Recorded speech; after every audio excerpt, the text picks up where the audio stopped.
Have you ever wandered into a shop and thought, oh, I'm probably standing on top of 300 skeletons? That is what every single person in Haverfordwest is going to be thinking about until the end of time. So, oh, hello? Hello? Can you hear me now? Excellent. My name is Alexandra Powell. I was acting fine supervisor for Dyfed Archaeological Trust during the excavations in Haverfordwest. This was part of the preparation for the European Regional Development Funded Regeneration Programme, a mouthful, in the historic county town of Haverfordwest. The proposal for a new complex with outdoor space overlooking the river on the site of the former Archaeoleg department store. Now, it's very, very nice.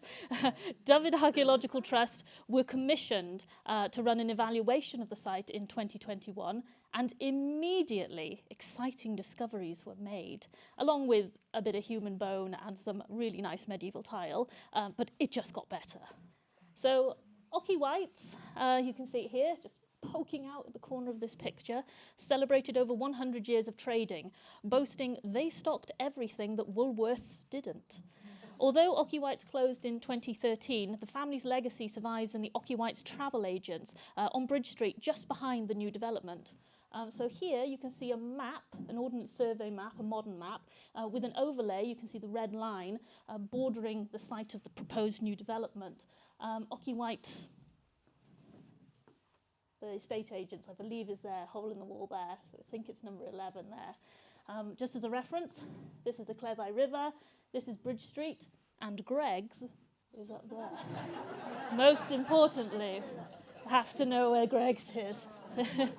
So this image here is looking west again, over the new bridge towards the old Archaeoleg store, the library, the new library up here. This is the old marketplace. And you can see the historic castle in the background. So this image here, a little sad, unfortunately. This is the front Bridge Street facing Archaeoleg's entrance, looking a bit run down now, but ready for its new life. So before any new development, the site must be screened for potential archaeology. Staff studied the historic environment record and consulted the historic maps. The town is old and the history is well documented. Tancred the Fleming is credited with construction of the first castle between 1108 and 1113 after the Anglo-Norman conquest of Wales. The original town of Castleton, with its marketplaces and church, eventually outgrew its hilltop origin and the town expanded rapidly. And by the late 13th century, Haverfordwest was one of the largest towns in Wales. The navigable Cleddau meant that the town was open to trade, people and ideas. The town was visited by Henry II, 12th century chronicler Geraldus Cambrensis. The castle was granted to William Marshal and gifted to Anne Boleyn. Welsh forces led by Llywelyn the Great attacked and burnt the town but never took the castle. An Augustinian priory was established outside the town approximately 1210. The ruins today boasting, according to Cadw, the only surviving ecclesiastic medieval garden or pleasure garden in Britain. The town was a catch. Not surprising then, it caught the attention of a new order, the Jedis, not the Jedi, the Dominicans. So this again is only. So this again is an overlay of the proposed development, and there has to be the Jedi.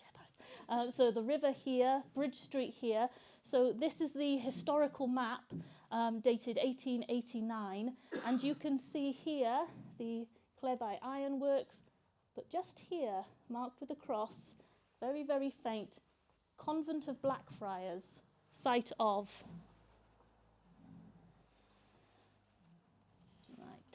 So founded by St. Dominic in 1216, the order of preachers or Blackfriars, known because of their black cassocks, were attracted to urban areas. Unlike other orders which devoted themselves to isolated worship, the Dominican mantra was to work amongst the people, offering spiritual and medical aid. The order arrived in England around 1221, and during the mid-13th century they had arrived in Wales. 5 Dominican houses were constructed across the country at Bangor, Rutherland, Brecon, Cardiff and Haverfordwest. Although we know little about the individuals within the Dominican order here at Haverfordwest, we do have financial documents. So here are a few of those accounts. We know that by 1246, the St Saviour's, the Dominican Friary, is recorded in Haverfordwest. Henry III grants the community 10 marks for the fabric of its church. 10 years later, 15 marks is granted, taken from moneys of the cross, to transfer the church and the buildings to a more convenient place, Bridge Street. Eleanor of Castile, along with Henry III, is another one of the high status patrons of the order. Eleanor, Edward I's wife, grants 100 shillings to each of the 5 Dominican houses in Wales. 39 friars at this point are recorded in Haverfordwest. If you come down to 1525, Kingmaker Sir Resap Thomas, the man who allegedly delivered the fatal blow at the Battle of Bosworth that took out Richard III, he leaves £2 for new vestments to the Dominican friars in Brecon and Haverfordwest. Unfortunately, by 1538, as Henry VIII broke away from the Roman Catholic Church, the wealth of these monastic houses were taken by the Crown.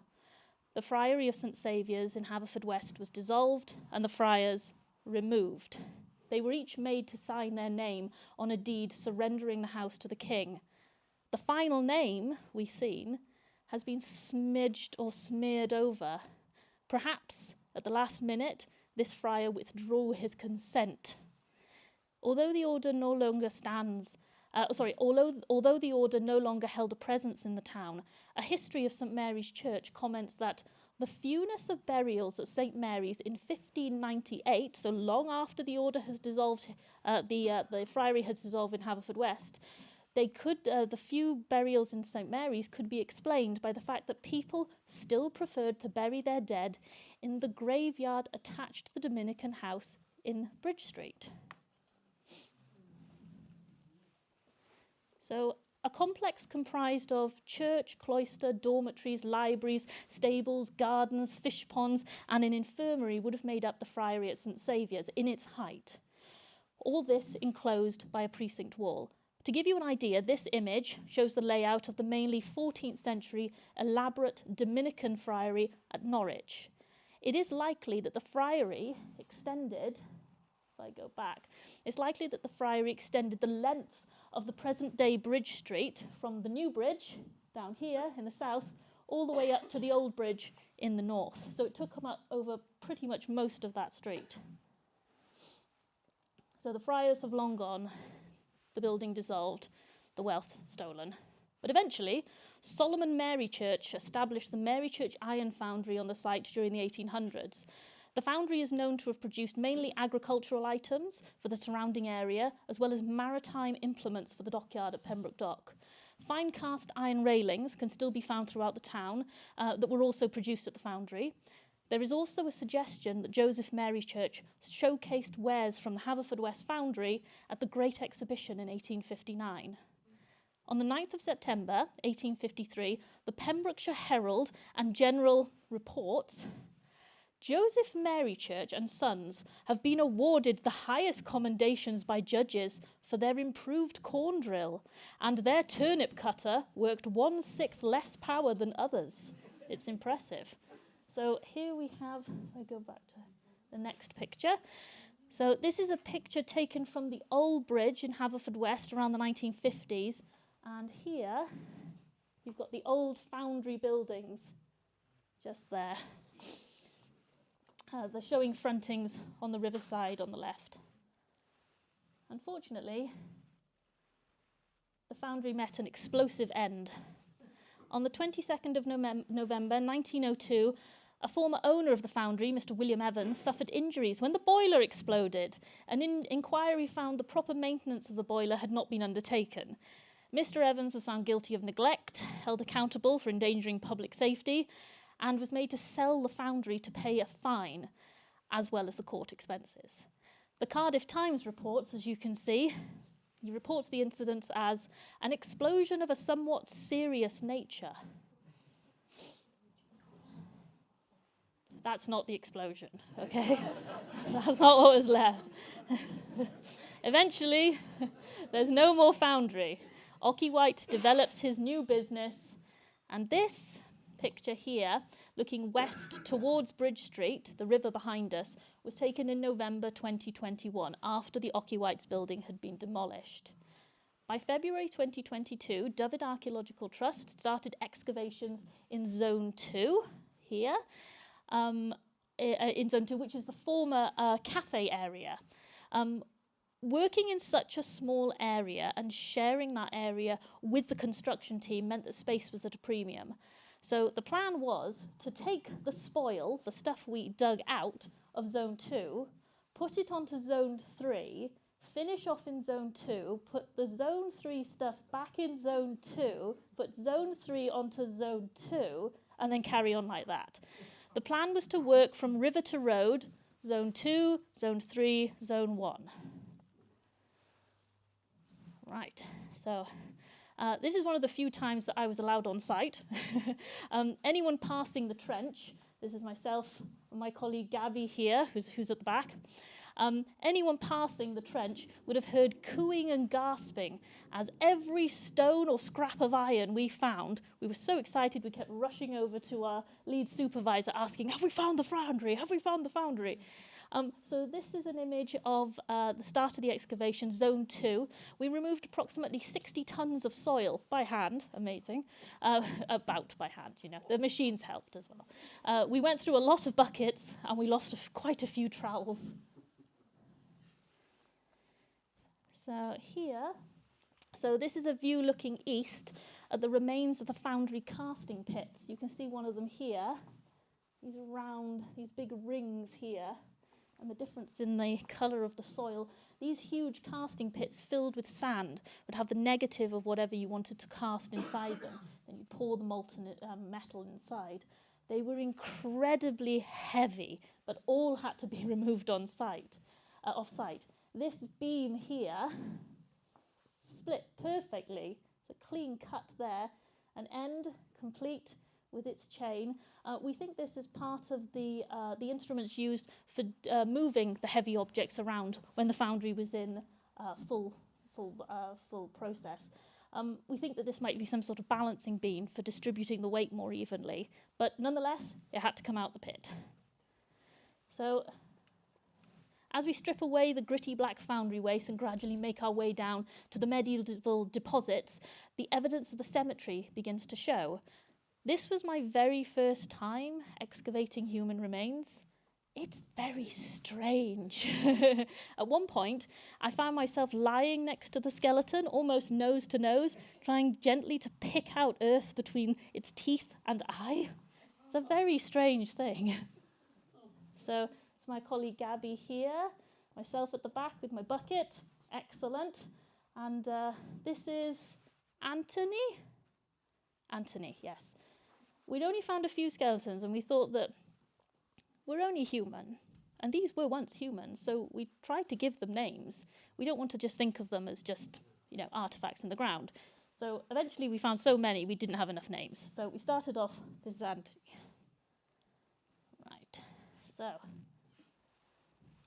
Right, so we're coming to the end of Zone 2, and the quantity of finds has grown so much that our little cabin on site was fit to burst.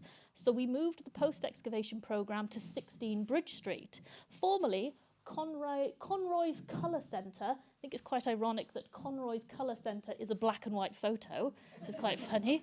This image kindly shown to me by Dave Harris from the Civic Society Archives. Eventually, the building was used as a Welsh Spitfire museum. The ground floor was spacious, and it gave us an opportunity to engage with the public. And with the help of employees from John Weaver's, the contractors on site, the building was cleaned and display platforms were assembled in the windows. Slowly but surely, we filled one window with an eclectic arrangement of finds. Then we filled the other window. Then we filled the whole French section of the ground floor. Then we filled the entire room. By April, we had found our first 17 burials, bags and bags of disarticulated animal bone, 18th century glass bottles, casting boxes from the foundry, along with a crucible. Some of you might have seen my colleague Gabby showcasing that on the display. This crucible with cylindrical iron ingots to be cast, smelted and cast down. There was a stoneware ginger beer bottle from Llanelli, cod bottle marbles, a corroded tin cup and cutlery, medieval tiles, and an articulated dog skeleton, which we presumed was someone's beloved pet. We affectionately named him Merlin, and he was subsequently reburied on site.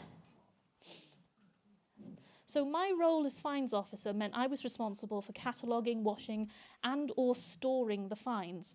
Bone, ceramic materials, tiles, pottery, shell, and stone can carefully be washed. Metal? No.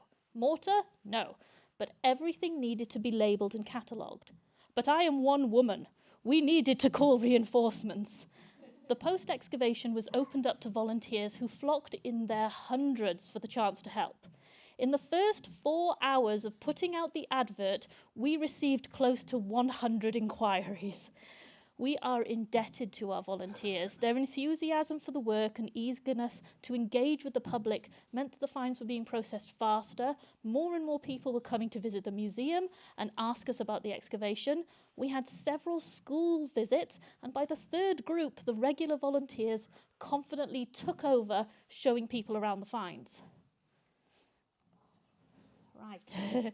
So we had our own secret garden. So this is out the back through 16 Bridge Street. This is our view. We would deposit our water that we'd be using for washing out the back here. So this is the view out the back door, a set of slate tread stairs, a ruined latrine, and then the castle. It was very, very special. So back to work. The soil clung to the artefacts, so hundreds of mushroom trays, donated by locals and volunteers and sourced by staff, were stacked, lined with newspaper, and each tray labelled with a context number that it was discovered in. Each articulated skeleton was given a unique number.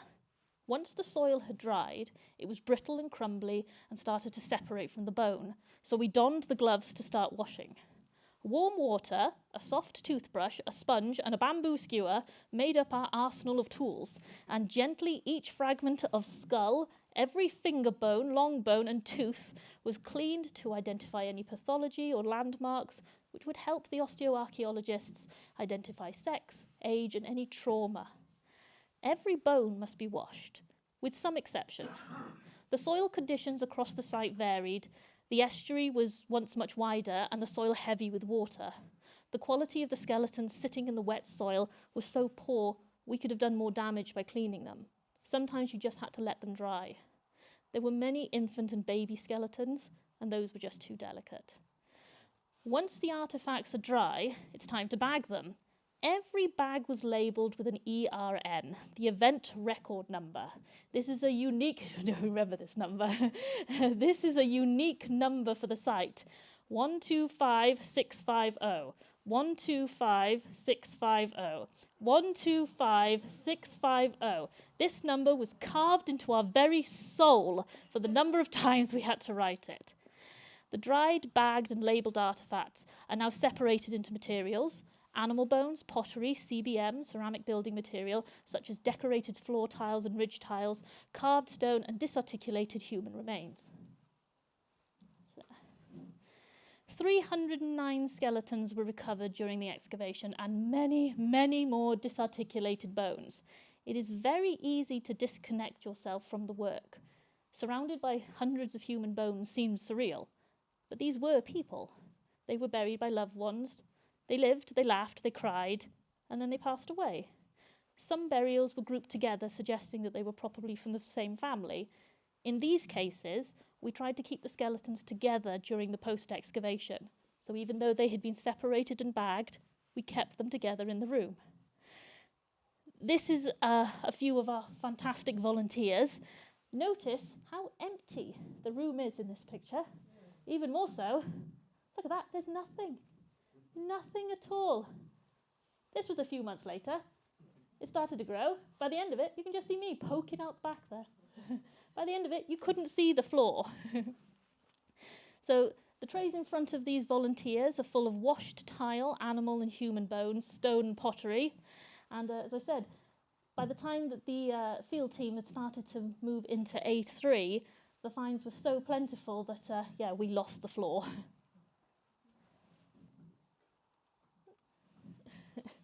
So the post-excavation continued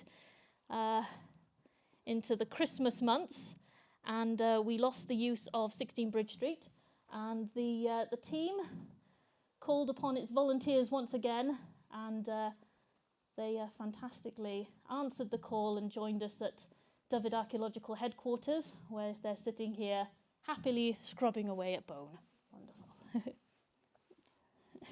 So between September and November, the volunteers had collectively contributed 404 days to the project.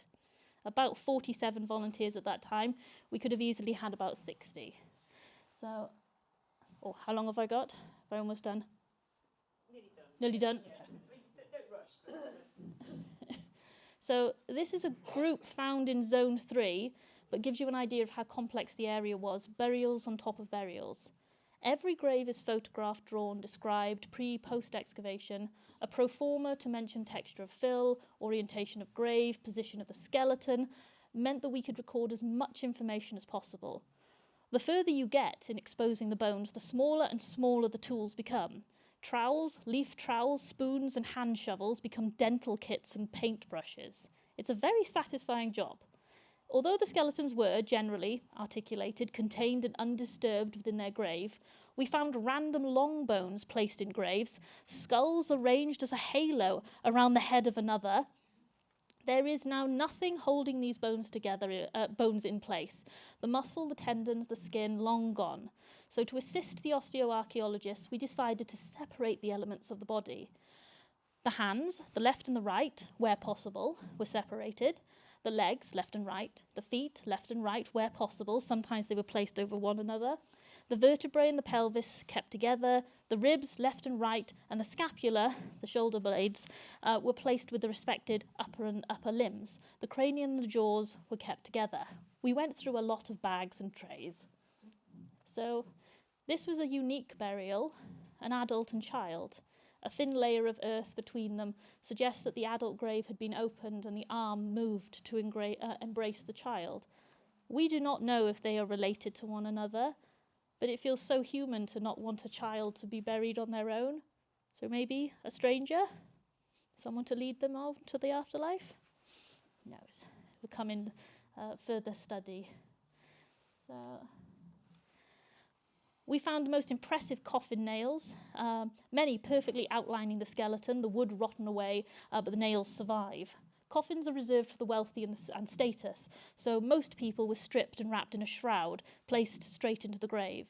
The sheet or strip of linen wrapped tightly around the body, their arms fixed over their chest, hand over hand, wrist over wrist, some of their arms positioned over their torso, all orientated with their head to the west and their feet to the east.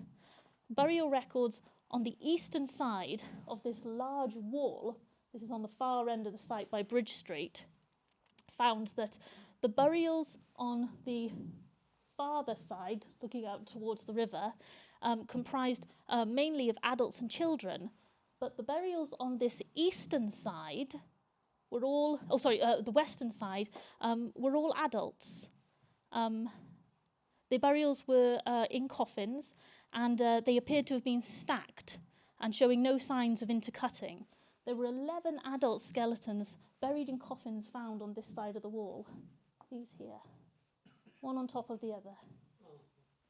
And you can see here, the grave cut is a bit more of a splodge. It isn't nice and straight that you'd find like with a coffin. Bit of a sort of right. So just to quickly go through some of the finds. So the linen wrap could be fastened in place with as little as one pin, and these pins would be made of bone, wood, or as we have here, copper alloy. These pins vary in length, between 3 to 4 centimetres. They vary in thickness and the condition that they survive. Some of them you can see retaining their point and that bulbous head. Some of them are pretty badly fractured. These pins are so tiny and are easily lost during excavation, so it was a real treat to find them. Any copper alloy artifacts, shroud pins, buckles, twisted wire loop are wrapped in acid-free paper and bagged. They're not exposed to water. they're already going to start, in some cases, decaying and damaging as they're exposed to the air. So we're going to try and stabilize the conditions as quickly as possible. So almost, so one of the most interesting crypts recorded during the course of the excavation was found in the northeast corner of what we think was a church. Within the hands of this individual was placed a pewter patent and chalice for serving the bread, the host, and the wine, the blood of Christ, indicating that this was perhaps the burial of a priest. Now, understandably, they went to a professional conservator. They didn't come to me. Pewter is very soft, and the weight of the earth, as you can see, technical word, had smushed the two pieces together. So the team, our fantastic volunteers and the Dyfed Archaeological Trust, were also contacted by the Crick Institute, who asked if we could supply them with ossicles from 50 individuals for DNA analysis. We ended up giving them 120, including those samples from the casket burials west of the wall, where those coffins were all stacked up again, and the ossicles of the priest, which I've just shown you. So ossicles are tiny bones, the smallest in our body, and they sit within the middle ear. You have a set of 3 in each ear. You have the malleus, the incus, and the stapes, the mallet, the anvil, and the stirrup. As air vibrates the bones, they stimulate a membrane of hair, and that is interpreted by the brain as sound. The skulls, as you can see here, if they were intact, many were not, sit in a bed of sand. This stabilizes the skull as we turn to wash and clean it, and carefully we pick away any lodged earth from the ear in search for those tiny, tiny little bones. But as the days grew short and the light faded, we started to use head torches to peer into the ears. I can't imagine what we must have looked like. The sand was sieved after each investigation, and any rogue pieces of bone, and the wet material again placed in a clean-lined mushroom tray to dry. We were fortunate to have volunteers on our team, Trish and Helen, who had helped clean and sort the human remains at the cemetery at St. Patrick's Chapel. And although the burial conditions were very different, what we would have given for soft sand which could be brushed away, their experience was invaluable. This is Pamela. She was queen of the ossicles. Equipped with her torch and skewer, she found more ossicles than anyone else. So we noticed several skulls. Closing up. We noticed several skulls with puncture holes, originally thought to be victims of medieval poleaxe or a halbart. There's no evidence of radial fractures associated with a powerful blow. The holes are regular and smooth, suggesting careful and deliberate hand. We think now that these might be evidence of trepanning, a slow and steady pressure drilling through the skull to alleviate pressure, or demons. We know that the Dominicans would tend to the sick, so perhaps this is evidence of that. I'm just going to quickly run through, because there's a couple of pieces I'd like to show you. If there's any slides that you'd like to know more at, please let me know and I'll go back over them. But I'd like to get to the tiles just before we go. So this is one of the many floor tiles that we found in the backfill of the graves during the later part of the excavation. The style of the tile would suggest an early 13th century date and is believed to be the heraldic symbol of the local Picton family. The family mentioned first as early as the 15th century and probably a donor of the Friary. These beautiful tiles are also going to get the chance to style a modern home, thanks to the wonderfully created and enthusiastic Lindsay, a local lady who, inspired by the excavations at the Friary and the tiles, created these lovely coasters, which are so lovely. And they're on sale, I think, still, so you can go and buy them. So this is Gabby finding a fantastic Latin-scribed tile there in one of the medieval ditches, and a later foundry cistern. So interesting point about this tile. So here we have a tile on the left, and the tile, oops, sorry, that's the wrong slide. There we go. So the tile on the left here, tile on the right, identical. So the tile on the left was the one that Gabby was holding, found at St Saviour's, Haverfordwest. This one, though, was discovered at Evesham Abbey, and it was one of a set or round of 16. The soft clay was impressed with a pattern or script carved onto a wooden stamp, the cavity filled with a contrasting coloured slip, and the excess wiped or scraped away. you can make out on our Haverfordwest tile the R, A, T and the I. Completed, the pattern would have read Deo Gratias, or thanks to God. St. Saviour's Dominican Friary is recorded to have been a popular pilgrimage destination.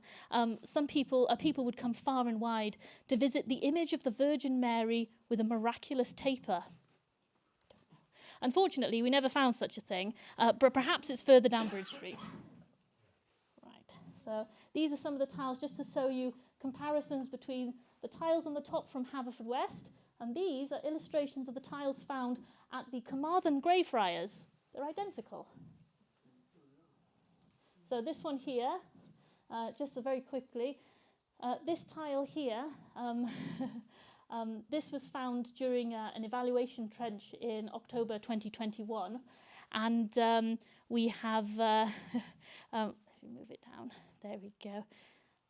So we've affectionately named this tile the Superman tile, which is quite nice. And it's one of several alphabet tiles that were found. So we have one, and we have this, an X, maybe, pair of Speedos and some nice shaved legs, don't know. We think maybe we found, this way to the swimming pool, who knows? So it's quite cool. So you can see some of the tiles were doubled. These are all from Haverfordwest. This one again from Carmarthen Greyfriars. This one here, no idea. Some of you might have spoken to Gabby. This is a mystery tile. Heraldic devices, such as this. These are, the Welsh Herald has described them as cooped trees, so trees without roots. 3 of them on a shield field. We have absolutely no idea who this style is attributed to. It's been suggested that they were a patron of the Friary, maybe a merchant from the continent who had donated stuff to the Friary and wanted to show that he had done such, buy his way into heaven. So, are you finished? Are you good? So, Yeah, no worries. There's more, but come back if you want to learn any more. Oh yes, we found a chess piece and a gold ring.